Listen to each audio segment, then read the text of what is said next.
안녕하세요. 경자입니다. 지난번에 건설 섹터를 소개를 드렸고 오랜만에 다시 섹터 소개를 드리는데요. 오늘 말씀드리는 섹터는 OTT 컨텐츠입니다. 지금보다는 올 하반기가 기대되는 섹터라고 보이는데요. 아무래도 저는 좋게 생각되다 보니 긍정적인 말씀을 앞으로 많이 드릴 겁니다. 냉정하게 잘 가려서 들어주시길 부탁드릴게요. 약 2달 전이었죠. OTT를 대표하는 종목인 넷플릭스가 큰 충격을 주었죠. 영원할 것만 같았던 넷플릭스의 진격이 처음으로 멈춘 것인데요. 21년 1분기 가입자 수가 줄었습니다. 성장을 해야 되는 종목이 성장이 멈춰버린 것인데요. 넷플릭스의 가입자 수가 줄어든 이유는 여러 가지가 있습니다. 요금 인상도 있었고 러시아가 전쟁을 하면서 70만 명이 가입을 해지했죠. 하지만 저는 드디어 코로나가 마무리되는 게 큰 영향을 준 것이라고 생각됩니다. 화면에는 코로나가 끝났다 이렇게 자극적으로 카피를 써두었지만 아직 끝난 것은 아닌데요. 그래도 이제는 코로나 확진자 수가 몇 명 나왔고 사망자 수는 몇 명이고 이런 뉴스에 대부분은 관심을 두시지 않을 겁니다. 그래서 집안에서 시간을 소비하던 지난 2년을 뒤로하고 대부분은 바깥으로 다시 나왔는데요. 덕분에 영화관도 다시 살아났더군요. 특히 범죄도시 2편은 팬데믹 이후 처음으로 1,000만 관객을 찍는 영화가 될 것 같습니다. 이러한 영향으로 영화관 관련 종목들은 요 며칠 큰 상승이 나왔죠. 그래서 넷플릭스 주가는 엄청나게 큰 하락을 했고 이제 팬데믹도 끝났는데 OTT가 무슨 의미가 있나 이렇게 생각하시는 분들이 많을 겁니다. 소위 한물간 섹터라고 볼 수 있는데요. 하지만 OTT는 이미 우리가 미디어를 소비하는 패턴을 변화시켰기 때문에 팬데믹과 함께 없어진다고 볼 수 없는 하나의 트렌드가 되었다고 생각을 합니다. 그리고 주식 투자는 이러한 위기 속에서 또 기회가 생겨나죠. 그래서 하반기에 기회가 올지 안 올지 모르겠습니다만 그래도 이제는 투자에 관심을 둘 만한 시기가 아닌가 생각이 되어 오늘 이렇게 소개를 드립니다. 자, 그럼 암울한 이야기는 여기까지 하고 희망찬 이야기를 좀 해볼까요? 조금 전 보여드렸던 넷플릭스 가입자 수인데요. 분명 22년 1분기에는 가입자 수가 줄어들었습니다만 단 하나의 대륙 아시아는 늘어났습니다. 그것도 109만 명이 증가했죠. 넷플릭스 입장에서는 아시아는 아직도 기회가 열려있는 땅이라는 생각이 들 겁니다. 특히 동남아시아는 인구수가 많고 나라도 많습니다. 물론 소득 수준이 동아시아에 비해서 굉장히 낮은 게 흠이지만 그래도 어느 동네를 가던 잘 사는 사람은 잘 삽니다. 그래서 넷플릭스도 동남아시아 시장 확대에 공을 들여야 하는데요. 그런데 화면 한번 보실래요? 동남아시아 대표 국가인 말레이시아, 태국, 베트남의 넷플릭스 컨텐츠 탑 10입니다. 이 자료가 4월 기준이라서 약간은 변동이 있을 수 있는데요. 모든 국가에서 소비되는 컨텐츠 1등부터 10등까지 중에서 사우스 코리아, 즉 한국 컨텐츠가 9개입니다. 이 정도면 시장을 독점하는 수준이죠. 여전히 한국 드라마는 동남아시아에서 엄청난 인기를 끌고 있고 넷플릭스는 한국 없이는 동남아 시장 확대가 불가능하다고 봐야 되는 수준입니다. 그래서 넷플릭스는 가입자 수가 감소하는 쇼크가 나왔지만 위기를 돌파하는 길은 양질의 컨텐츠라고 이야기를 하면서 오히려 오리지널 컨텐츠 투자금을 더욱더 늘렸고요. 한국의 컨텐츠 개발에 작년에 약 6천억 원을 투입했는데 올해는 1조 원으로 늘립니다. 위기를 정면 돌파하기 위해서 한국에게 묻고 더블로 가는 것을 선택한 것인데요. 그런데 넷플릭스를 맹렬하게 추격하는 다른 친구들도 있죠. 다들 전 세계에서 한가닥 하는 친구들인데요. 디즈니, 애플, HBO, 그리고 여기는 언급을 안 했지만 아마존도 있습니다. 뭐 돈은 차고 넘치는 친구들인지라 넷플릭스를 무섭게 따라잡고 있는데요. 넷플릭스도 이들 때문에 가입자 수가 줄었다고 볼 수 있습니다. 이들도 넷플릭스를 따라잡기 위해서 컨텐츠에 엄청난 투자를 하는데요. 특히 디즈니는 올해 넷플릭스 2배 이상 투자를 하겠다고 이야기를 했습니다. 결국 이들 글로벌 OTT 기업들도 아시아 시장에 진출을 하고 싶고 그러기 위해서는 한국에 손을 내미는 상황인데요. 잠깐 올해 이슈를 정리를 해보면요. 디즈니 플러스는 작년에 한국 컨텐츠가 7편이었는데 올해는 20편으로 늘리고요. 애플 TV는 한국 드라마 역사상 처음으로 총 제작비가 아니고 회당 제작비를 100억 원 지원을 해서 파친코를 제작을 했습니다. 상당히 흥행했고 그 덕분에 현재 시즌4까지 확정된 상황이고요. HBO Max는 올해 4분기에 한국 런칭할 준비를 하고 있고 런칭과 동시에 한국 오리지널 컨텐츠를 현재 준비를 하고 있습니다. 그러므로 이들도 이렇게 제작된 컨텐츠로 한국뿐만 아니라 다른 아시아 시장을 공략한다고 볼 수 있겠죠. 자, 이런 상황에서 한국에 비상이 걸린 기업들이 있죠. 토종 OTT 기업인 티빙이나 웨이브는 비상입니다. 글로벌 자본력을 가진 친구들이 대거 한국 시장으로 들어오고 있고 투자까지 늘리다 보니 말 그대로 생존을 위한 싸움을 해야 되는 것인데요. 그래서 결국은 한국 토종 OTT 기업들도 작게는 몇천억부터 많게는 1조 원까지 향후 3, 4년 동안 오리지널 컨텐츠 개발에 투자를 하겠다라는 선언을 합니다. 이런 불구경을 건너편에서 흐뭇하게 보고 있는 친구들이 오늘 제가 말씀드릴 종목들인데요. 드라마 컨텐츠를 제작하는 회사들입니다. 이들의 심정은 누가 이기던지 내 몸값은 높아지고 있다 이런 흐뭇한 생각을 하고 있겠죠. 제작사는 한정적이고 채널은 많아지고 있고 방영되는 드라마도 많아지는 상황입니다. 시장의 파이가 커져가는 상황이 온 것입니다. 그럼 잠깐 제작사들의 수익 구조를 보고 갈까요? 수익의 구조를 알아야 투자를 할 수 있습니다. 먼저 외주 제작인데요. 한국 방송사와 글로벌 OTT의 외주 방식이 차이가 있습니다. 예를 들어 KBS나 SBS에서 드라마를 편성을 합니다. 그럼 제작비로 70에서 80%를 지원하고요. 우리가 드라마를 볼 때 PPL이 많다고 욕을 하면서 보죠. 그런데 이런 협찬으로 나머지 제작비를 채워야 하기 때문에 제작사 입장에서는 어쩔 수 없이 PPL을 할 수밖에 없는 것입니다. 그래서 협찬을 잘 받으면 흑자, 협찬을 받지 못하면 적자가 나올 수 있게 되는데요. 반면에 글로벌 OTT는 좀 다릅니다. 예를 들어 오징어 게임 같은 넷플릭스 드라마는 제작비로 그냥 200억 원을 주었는데요. 그럼 보통 180억 원 정도를 사용해서 제작을 하고 20억 원 정도를 남기는 형태로 약 10% 정도 수익을 가져가는 형태입니다. 협찬이 필요 없기 때문에 드라마 중간에 화장을 하고 굳이 다 같이 모여서 피자를 먹는 상황을 연출하지 않아도 되는 것입니다. 그리고 이런 외주 제작은 IP가 발주사에게 기속이 되다 보니 오징어 게임은 전 세계적으로 히트작이 되었지만 제작사의 수익은 더 커지지 않는 상황이 발생되었는데요. 그래서 최근에는 드라마 IP를 소유하는 제작사들이 늘어나고 있습니다. IP를 소유하는 대신에 편성료를 외주 제작보다 적게 받고 나머지는 협찬이나 다른 OTT에 사후 판매를 하면서 수익을 극대화하는 것인데요.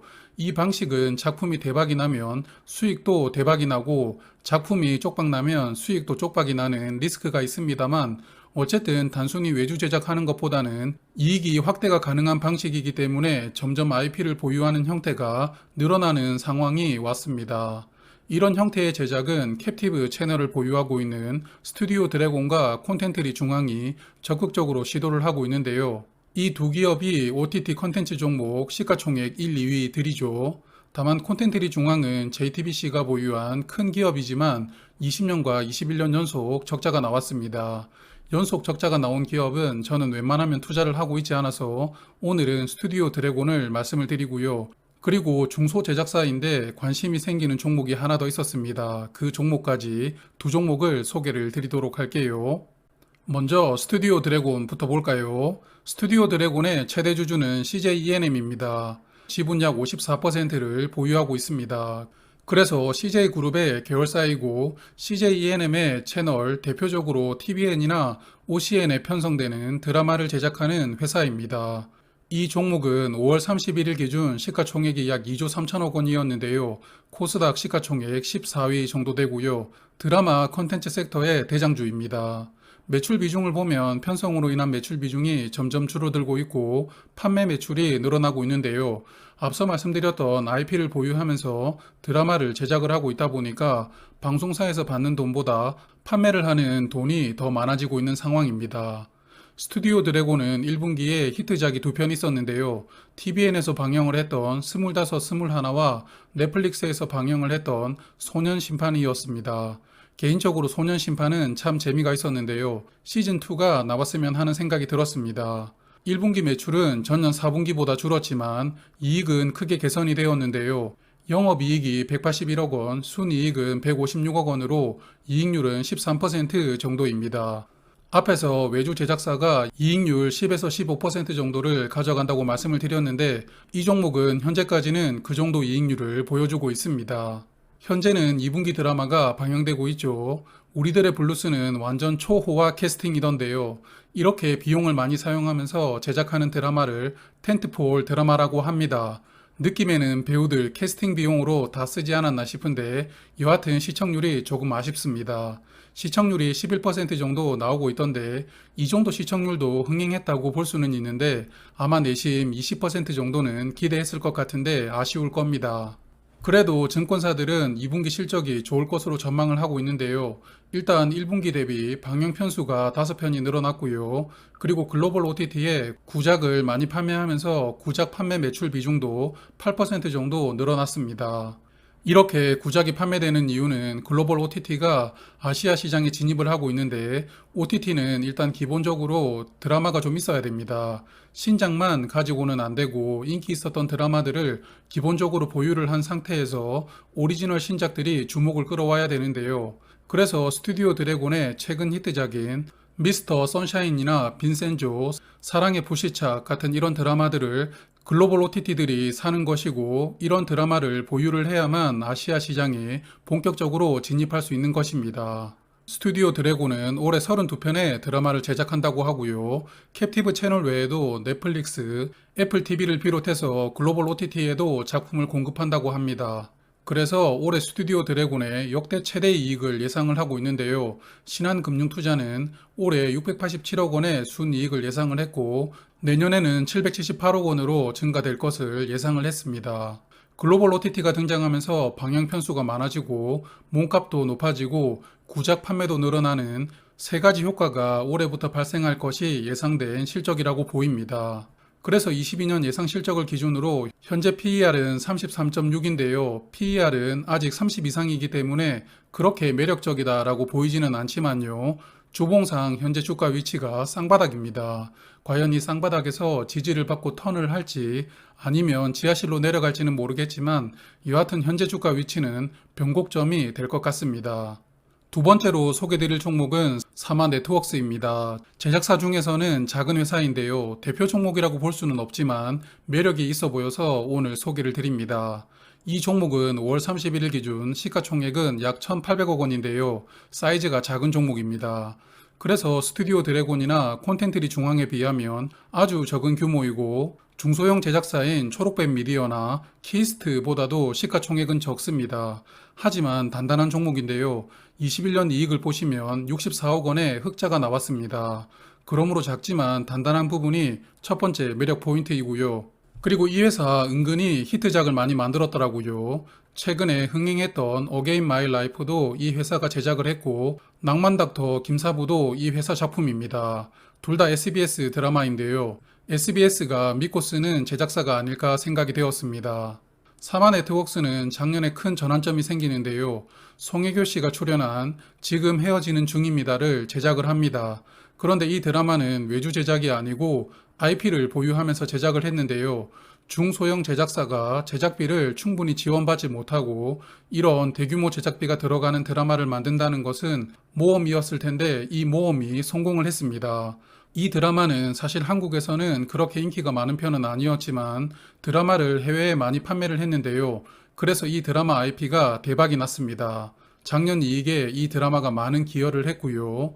그리고 HBO가 올해 4분기에 한국 시장 런칭을 하는데 첫 번째 오리지널 컨텐츠로 미국 유명한 드라마인 멘탈리스크를 리메이크하여 방영을 합니다.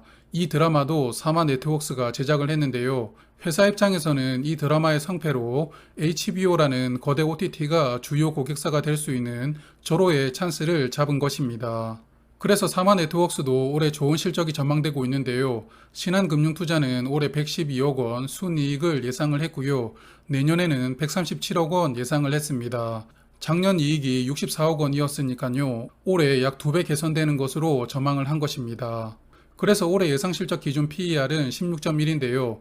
컨텐츠 종목인데 PER이 16 정도라면 어느 정도는 매력적인 가격대가 아닐까 생각이 듭니다.